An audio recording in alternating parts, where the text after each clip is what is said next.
ہم اس زمانے میں بڑا سنا کرتے تھے کہ اگلی جنگیں آنے والی صدی میں جو جنگیں ہوا کریں گی وہ پانی کی بنیاد پر ہوا کریں گی. بھارت نے دھمکی دی ہے پہلگام کے بعد کہ وہ پاکستان کے دریاؤں کا پانی روک دے گا. بات کر دیتے ہیں, بھڑکیاں مار دیتے ہیں, اب ان کو یہ پتہ ہی نہیں کہ انڈس واٹر ٹریٹی ہے کیا. بھارت بہت سارے کام کرتا ہے, بنا سوچے سمجھے کرتا ہے. لوگوں میں تو یہ سوچ ہے کہ گویا بند باندھ دیا جائے گا دریا کے آگے, پانی کو پاکستان آنے سے روک دیا جائے گا, یا ڈیمز بنا دیے جائیں گے. جس طرح سرحدیں ڈیفائن ہوتی ہیں نا, اسی طریقے سے جو ہے وہ دریاؤں کے پانی کے معاملات جو ہوتے ہیں نا وہ ڈیسائیڈڈ ہوتے ہیں. ہم ہر طرح سے تیار ہیں اور ہم اس طرح سے بھی تیار ہیں, اور ہم جانتے ہیں کہ بھارت ایسا نہیں کر سکتا. جن حالات میں پاکستان اور بھارت الگ الگ ہوئے تھے, بے انتہا قتال ہوا تھا, بے انتہا لوگ جو ہے وہ مارے گئے تھے. 1960 میں جا کے یہ انڈس واٹر ٹریٹی ہوا تھا جس کو سندھ طاس معاہدہ کہتے ہیں. اب یہ ایک معاہدہ ہوا عالمی, جو ہے وہ ضامن ورلڈ بینک بنا اس کا. پانی کا تو معاملہ ایسا ہے کہ وہ زندگی اور موت کا مسئلہ ہے, پینے کے لیے بھی چاہیے اور اجناس اگانے کے لیے بھی چاہیے. یہ بھی کہا گیا کہ جی یہ معاہدہ کر کے بہت بڑی غلطی کی ہے پاکستان نے. اپنی بدماشی میں جو چاہتا, جو 3 مغربی دریا ہیں, جہلم, چناب, دریائے سندھ, اپر اسٹریم پہ جا کے جو ہے وہ اپنا ڈیمز بنا لیتا, ریزروائرز کریٹ کر لیتا, کینالے نکال لیتا. کیا کر لیتے ہم؟ کچھ کر لیتے. اس وقت کی حکومت کا یہ بہتر فیصلہ تھا. آج اگر کھڑے ہو کر ہم بات کر رہے ہیں, آنکھوں میں آ کے ڈال رہے ہیں ہندوستان کے, اسی معاہدے کی بنیاد پہ ڈال رہے ہیں. پاکستان آج سینہ ٹھوک کر جو ہے اس بنیاد پر بات کرتا ہے کہ آپ جو مغربی دریا ہیں یہ تینوں, جہلم, چناب اور دریائے سندھ, ان پر جو ہے نہ تو کوئی ڈیم بنا سکتے ہیں, نہ ریزروائرز بنا سکتے ہیں. ورلڈ بینک اس کا گارنٹر ہے, تو ناممکن سی بات ہے. بھارت اگر آج انڈس واٹر ٹریٹی کو کینسل کرتا ہے تو وہ پانی روکنے کا اختیار اگر حاصل بھی کر پائے گا تو جا کے 20 سال کی بات کر پائے. انڈس واٹر ٹریٹی میں یہ لکھا ہوا ہے کہ اب یہ فیصلہ ہو گیا ہے, یہ فیصلہ کوئی بھی ایک ملک نہیں ختم کر سکتا, اور جو ختم کرے گا اس کو بھاری پینلٹی ادا کرنی پڑے گی. ایک بے وقوفانہ حکمت عملی اختیار کرنے کی کوشش کی گئی بھارت کی جانب سے. اصل میں بات یہ ہے کہ بھارت کی جو سرکار ہے نا وہ لوگوں کے ذہنوں سے کھیلتی ہے. جب سے یہ مودی صاحب آئے نا, انہوں نے ایک عجیب سا جو ہے نا وہ کیفیت ہندوستانی میڈیا میں پیدا کر دی ہے. مرو مارو, لڑ جاؤ, بھڑ جاؤ, تباہ کر دو, ایسا کر دو, ویسا کر دو. سے ہنٹر والے سنکل بنے پھرتے ہیں, اور وہ سمجھتے ہیں کہ ایک دفعہ ہنٹر چلا دیا تو لوگ ڈر جائیں گے, پیچھے ہٹ جائیں گے, اور جو ان کی غلط چیزیں اس کو ایکسیپٹ کر لیں گے, جیسا ہرگز نہیں ہے.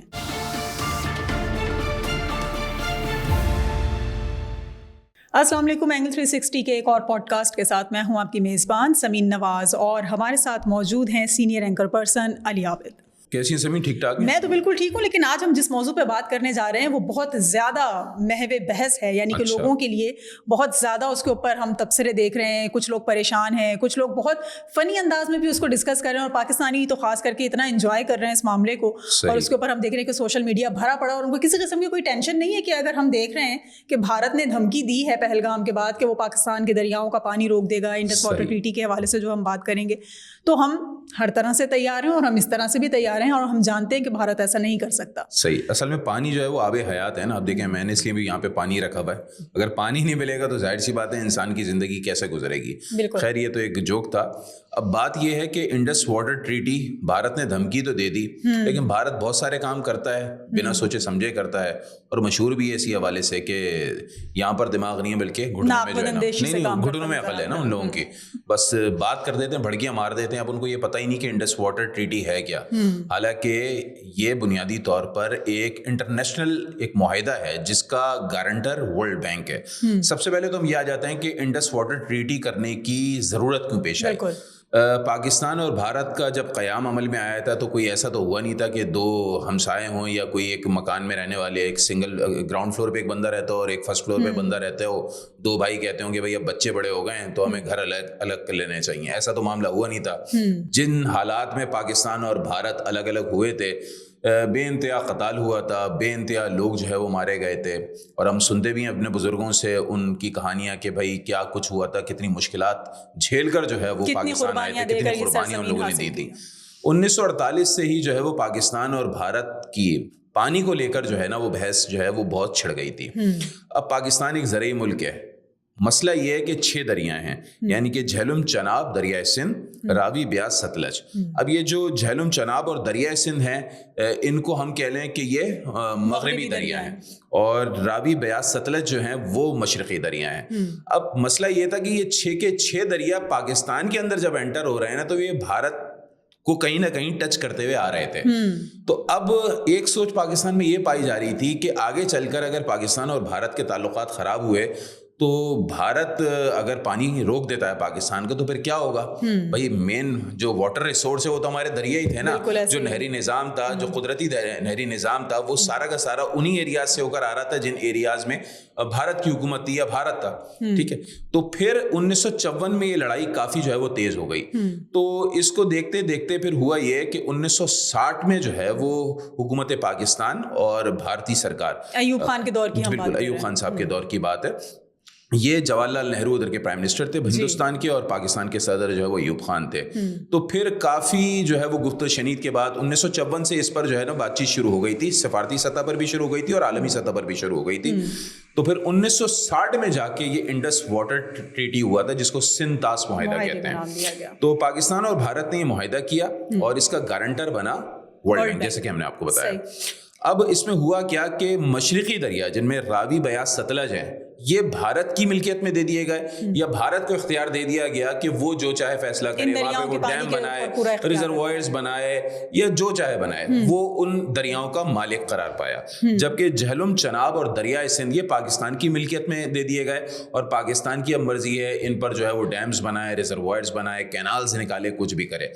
اچھا, دو چیزیں ہیں اس میں. پھر کیا کیا گیا کہ جب انڈس واٹر کمیشن بنا تو ان میں کمشنر اپوائنٹ کیے گئے, پاکستان کی جانب سے کمشنر اور ہندوستان کی جانب سے کمشنر. ان کی ایوری ایئر جو ہے وہ میٹنگ ہوتی ہے, کبھی پاکستان میں ہوتی ہے, کبھی ہندوستان میں ہوتی ہے, اور یہ سالانہ جو ہے وہ اپنے ڈیٹا آپس میں شیئر کرتے ہیں.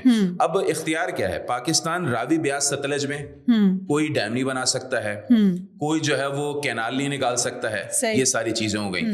اسی طریقے سے ہندوستان کو جو ہے وہ جہلم, چناب اور دریائے سندھ میں روک دیا گیا عالمی طور پر کہ وہ ڈیمز نہیں بنا سکتا. مطلب اختیار نہیں رکھتا نا وہ ان دریاؤں پہ جس کا اختیار نہیں دیا گیا, کیونکہ وہ ڈاؤن اسٹریم پاکستان کی طرف ہے, اس وجہ سے اختیار نہیں دیا گیا.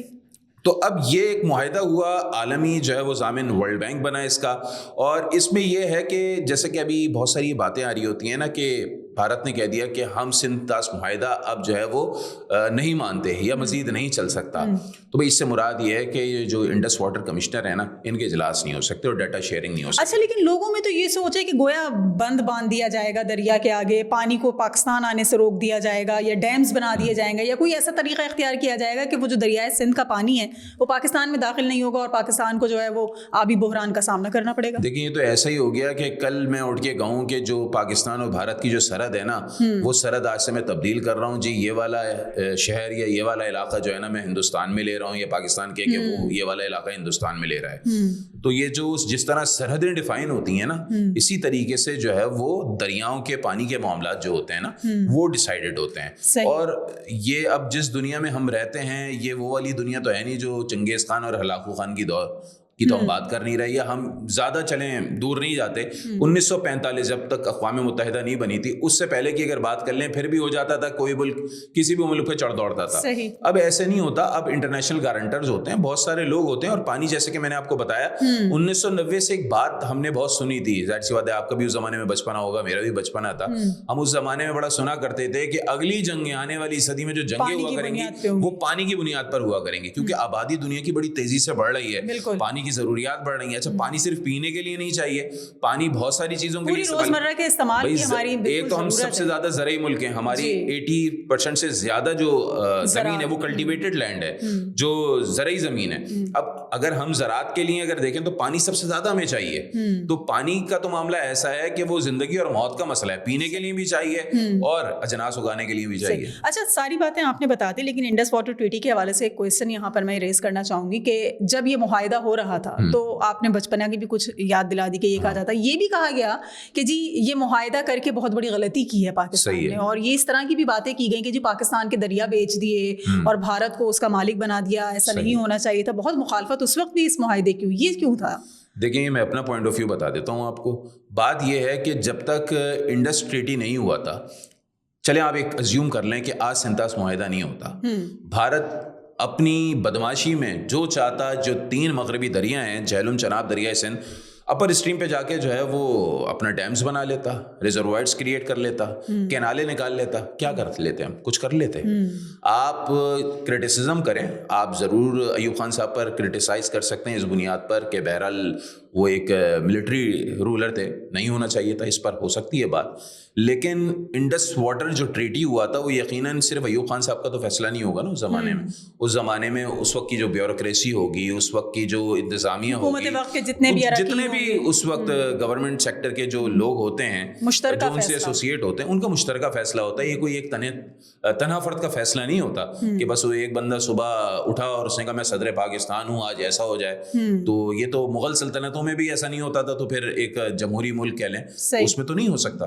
تو میرے خیال سے وہ فیصلہ اس وجہ سے بہتر ہوا کہ اس وقت پاکستان کا حق ملکیت نہیں تھا, نہ ہندوستان کا تھا نہ پاکستان کا تھا.